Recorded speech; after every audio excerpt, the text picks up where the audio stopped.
Estar todo el día acá sentada estudiando me hizo preguntar muchas cosas. ¿Te gusta el pan? ¿Por qué tengo que hacer este trabajo para filosofía? ¿Será por las relaciones de poder? Voy a elegir a Michel Foucault. Pero ¿quién carajo Michel Foucault? Bueno, Michel Foucault nació en 1926 y murió en París en 1984. Durante sus años de vida se dedicó al estudio de varios temas, teniendo una profusa obra, la cual se distribuyó en diferentes formatos, libros, entrevistas, cursos, etc. Fue un filósofo dedicado y entregado a su pensamiento, y esta entrega se plasmó en sus obras. Fue también un activista reconocido, en especial en el tema de la prisión y el derecho de las personas encarceladas. Sus estudios sobre las dinámicas de poder en la institución penitenciaria, que se plasmaron en Vigilar y Castigar, le llevaron a participar activamente en los movimientos sociales que pedían mejoras en las condiciones para los presos. Además, militó durante años en el Partido Comunista Francés, aunque luego lo abandonó por discrepancias. La visión jurídica del poder. Para poder comprender la visión jurídica del poder, podemos ir al significado etimológico de la palabra. Según el portal conocido de etimología de Chile.net, la palabra poder viene del latín posse, que significa ser capaz de algo o hacer algo posible. Rastreando aún más, el verbo posse deriva de la conjunción del prefijo pote, posiblemente, con el verbo essere, ser, estar y existir, para dar lugar a posse, que, después de un fenómeno de regulación popular en el latín vulgar tardío, dio lugar a potere, lo que derivó en el castellano poder. ¿Por qué es importante la herencia etimológica? Porque señala, piensa Foucault, una de las concepciones del poder más arraigadas, la visión jurídica del poder. Según esta concepción, tener el poder es tener la capacidad de hacer algo posible, pasarlo de la potencia al acto. Es como si un profesor quisiera bajarle la nota al alumno, tiene la capacidad de hacerlo, más allá del argumento. Algo que es importante y que Foucault insiste mucho en esto, es que en esta concepción el poder es algo que se tiene. Por ejemplo, un profesor tiene el poder de expulsar a un alumno por la razón que sea. Así, la visión jurídica del poder es una forma de comprender el poder que piensa a este como un atributo de una persona o institución. Foucault decía que el poder se considera como un derecho que se poseería como un bien y que, por tanto, se podría transferir o enajenar, total o parcialmente, mediante un acto jurídico o un acto fundacional de derecho. Esto lo dijo en el Collage de Francia en 1975-1976. Según Foucault, el poder designa relaciones entre los individuos, los cuales de alguna manera conforman una asociación o un grupo y utilizan técnicas de amaestramiento, sistemas de obediencia o de dominación para poder ejercer el poder. Un ejemplo de esto sería una institución, ya sea desde la estructura del edificio, la forma en que nos sentamos en el salón, las técnicas de evaluación, cómo sabemos que no tenemos que hacer determinadas cosas aunque no nos estén repitiendo constantemente, y los castigos que obtenemos por incumplir las reglas. Dichos signos permiten distinguir el valor de cada uno de los niveles del saber, y las estrategias utilizadas son las mismas: el castigo, la recompensa, el vigilar y la jerarquía piramidal. La relación de poder busca que el sujeto dominado realice las conductas deseadas, es decir, incita, induce, desvía, facilita, amplía o limita ciertos comportamientos, y se lleva a cabo siempre sobre personas libres y, por ende, capaces de ver afectadas sus decisiones.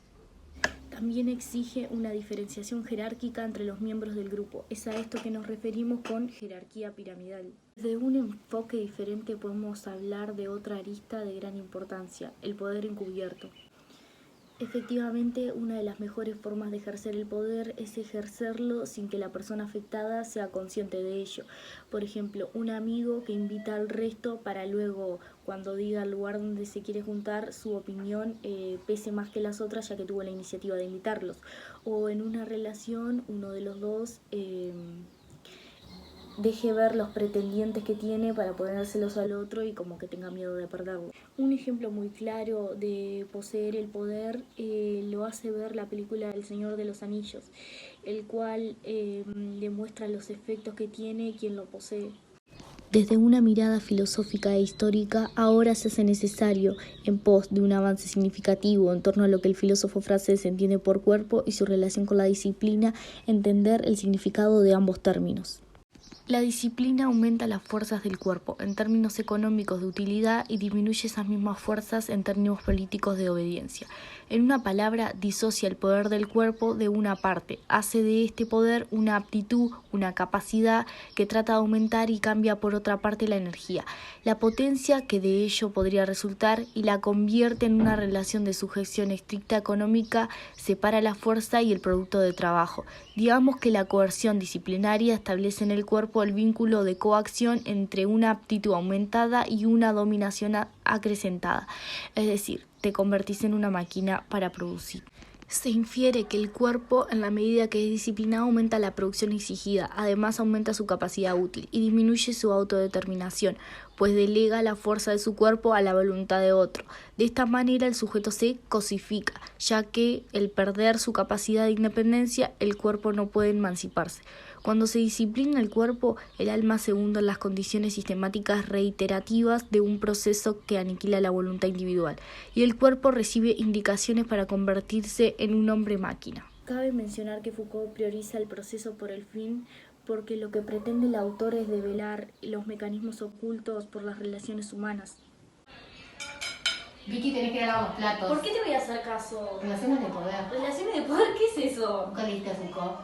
La relación de un sujeto con otro genera en el acto mismo una lucha y enfrentamiento de intereses por la propia estructura conceptual que posee, lo que gatilla en una red o sistema de reproducciones simbólicas que se vuelve efectivas al ser institucionalizadas.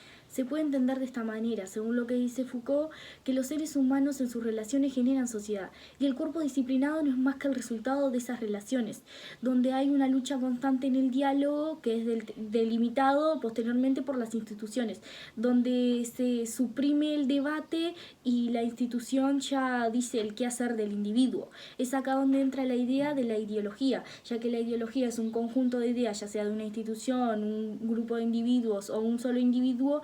Este conjunto de ideas utilizada por la institución es la que va a manipular al individuo para hacer el cometido. Es ahí donde entra el cuerpo disciplinado.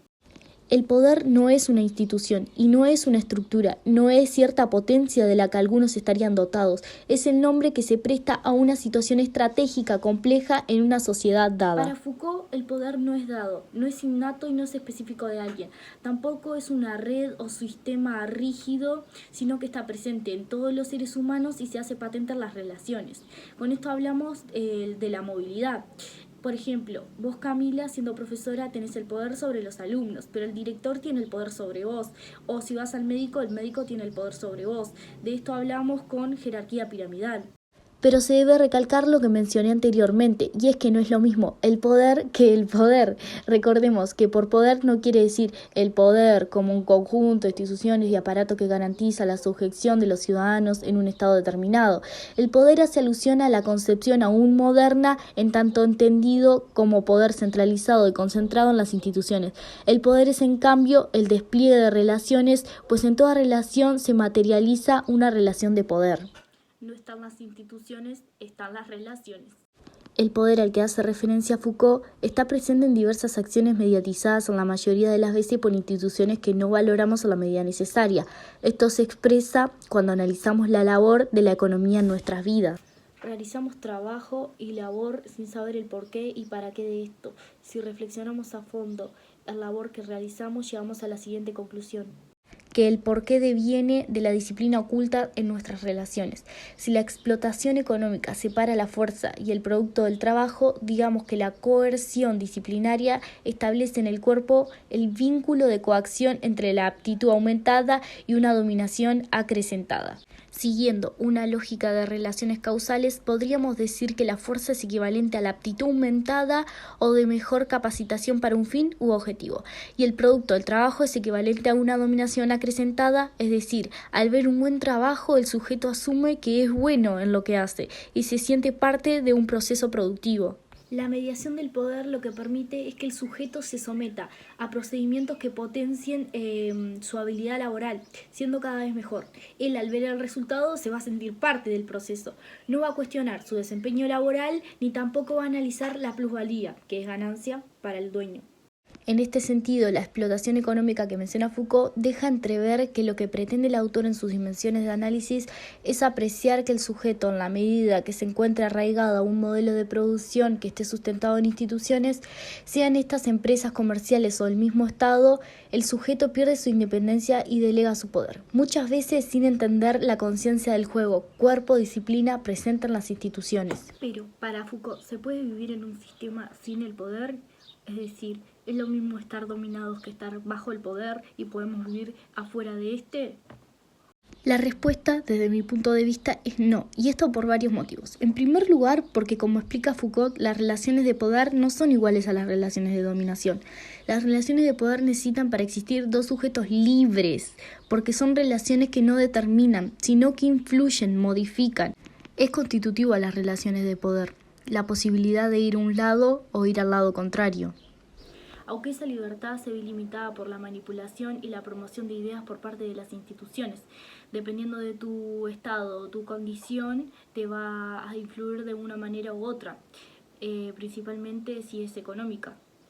Aunque esa libertad se ve limitada por la manipulación y la promoción de ideas por parte de las instituciones, dependiendo de tu estado o tu condición, te va a influir de una manera u otra, principalmente si es económica. Por eso dice Foucault que las relaciones de poder son relaciones móviles, nunca determinadas, siempre abiertas al cambio, nunca fijas o unidireccionales. En este sentido, dice Foucault que si hay poder, hay resistencia, porque la libertad que necesita el poder para circular siempre puede torpedear los deseos del que ejerce el poder. Sabemos que el poder es algo que se encuentra en cada hombre y es móvil dependiendo de la relación. Pero si ni siquiera el poder estuviera en el hombre, no sería un hombre libre, no tendría voluntad, no podría decidir y no podría hacer nada, o sea, no podría moverse, no podría hablar, no podría hacer nada, porque ni siquiera tiene el poder de decidir o el poder de hacer consigo mismo. Es por esto que decimos que la omnipresencia del poder no lleva a una incapacidad de cambiar las cosas establecidas. De hecho, si la filosofía de Foucault es algo, es un intento constante de mostrar que otros mundos y otras formas de vivir son posibles, demostrar que la resistencia es necesaria y posible. Cuando estas otras formas no son posibles, es decir, cuando las relaciones de poder se solidifican perdiendo su fluidez y desapareciendo toda la posibilidad de cambio, aparecen los estados de dominación. En muchísimos casos, las relaciones de poder se fijan de tal manera que son perpetuamente asimétricas y el margen de libertad es extremadamente limitado. Las relaciones de dominación, por tanto, son las relaciones de violencia, donde el objetivo es sucumbir, anular, herir y donde la persona no tiene la capacidad de poder cambiar. No hay ni una franja donde la persona pueda cambiar esta realidad. O sí hay una franja, pero el intento es en vano. Entonces se va a cumplir todo lo que quiera el dominador.